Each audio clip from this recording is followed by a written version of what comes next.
The PETA's planning to protest outside of theaters where Dogs Purpose is playing.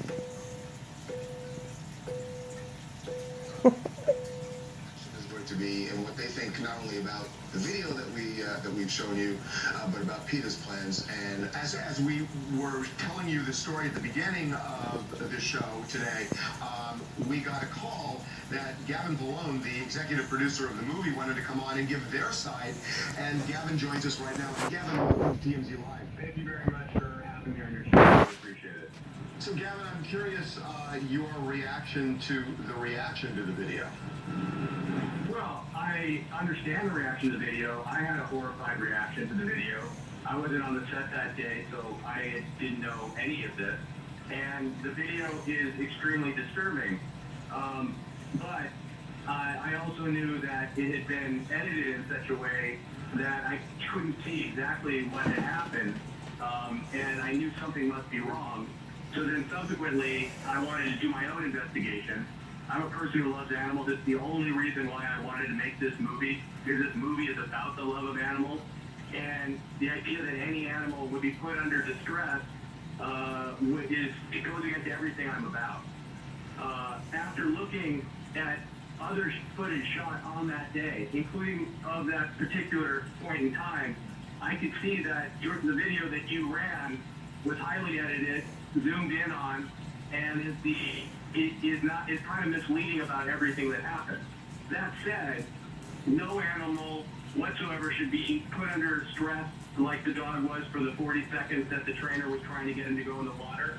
And the dog's head should not have been submerged even for 4 seconds, even though the video cuts off before the safety diver who was underneath the dog lifted him out of the pool, and you couldn't see that the dog was okay. So people who saw the video, including me, thought, well, maybe the dog had drowned, when in fact the dog was and is very okay, very healthy, and very happy. We put the video that you guys sent us up on the side of Hercules, showing that he looks very happy now.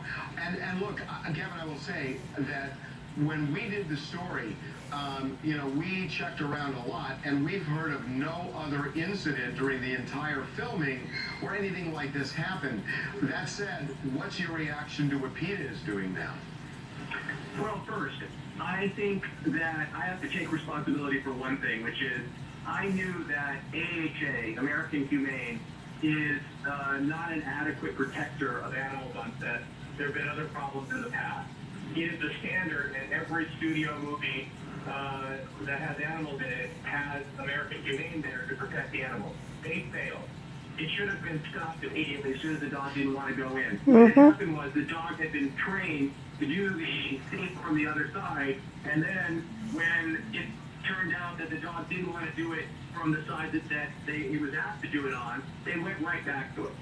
PETA is using the footage for their own purposes. PETA is a very extreme group, and I think people who have never heard of them before should really investigate what they're about. The fact is, no animal was hurt on this movie. It's unfortunate that people made mistakes on the set and that the dog was distressed, but in no way was this dog harmed, and this dog was never in mortal danger. PETA is actually using, right now, in their propaganda campaign, a clip from our trailer where you see a dog jumping into a roiling, dangerous rapid. That was done with a computer. It's a computer-generated dog, but PETA's making it look like somehow like we had a dog jump into a really dangerous situation, which couldn't be further from the truth. PETA's goal is to never have any animal, that means a dog or a cat, or any animal whatsoever, on a movie set. You would never see animals on movie sets because it's too costly. Even in our little bit where we have a computer-generated dog in the piece that I just referred to, that costs $41,075. If we were to try to make this movie with all the dogs replaced and a cat and a donkey that are in the movie, it would have probably cost 5 times the budget that we spent on this movie, well over 110, maybe $120 million, and nobody would ever make the movie. So you would never see animals in movies. This movie is about compassion towards animals. It's an important tool to try to get people to be more compassionate, to adopt dogs, and not and not mistreat them in any way. We would be losing movies like My Dog Skip, or other movies that maybe you saw as a kid or I saw as a kid that made us love animals. And that would be a tragedy. Hey, Gavin, can I stop you for a minute? I'm interested in what you just said about the American Humane Group, that they fail to protect dogs, and this has been a pattern. What is that about? I believe, and this is my own opinion, and Peter's written about this, I've written magazine articles about this.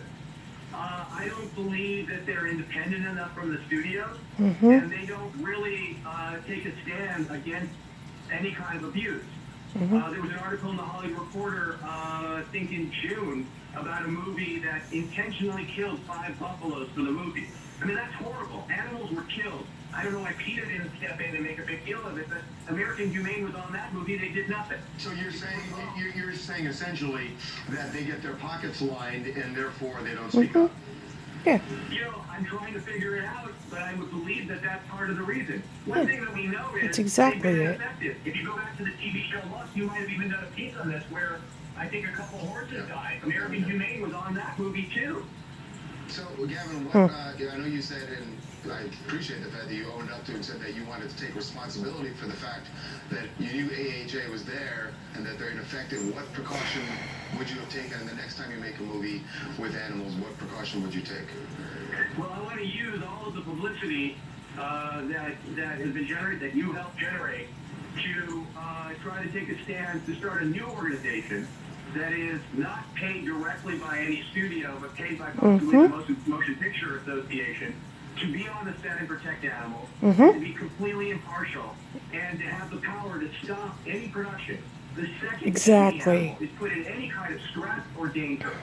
And I've already talked to Amblin Studios, Amblin Partners, who made this movie, and they're in favor of it. I talked to another studio, and I've already had a conversation and I'm setting a meeting with the Humane Association, the Humane Society of the United States, which is a fantastic organization that does a lot of great things for animals and not to be confused with American Humane, to try to see if we can form an organization like that.